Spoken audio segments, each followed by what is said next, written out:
Hey everyone, and welcome back to the channel. Today, we're going to have so much fun drawing and coloring some super cool bags. Whether you're heading back to school or just love carrying your favorite things, these bags are going to be a blast to create. Before we start, let's quickly gather our art supplies. You'll need a piece of paper, a pencil, and an eraser, just in case. And your favorite coloring supplies, crayons, colored pencils, or markers. Let's start drawing.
Thank you so much for drawing with us today.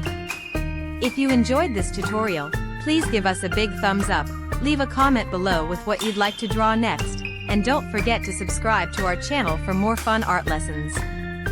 See you next time. Happy drawing!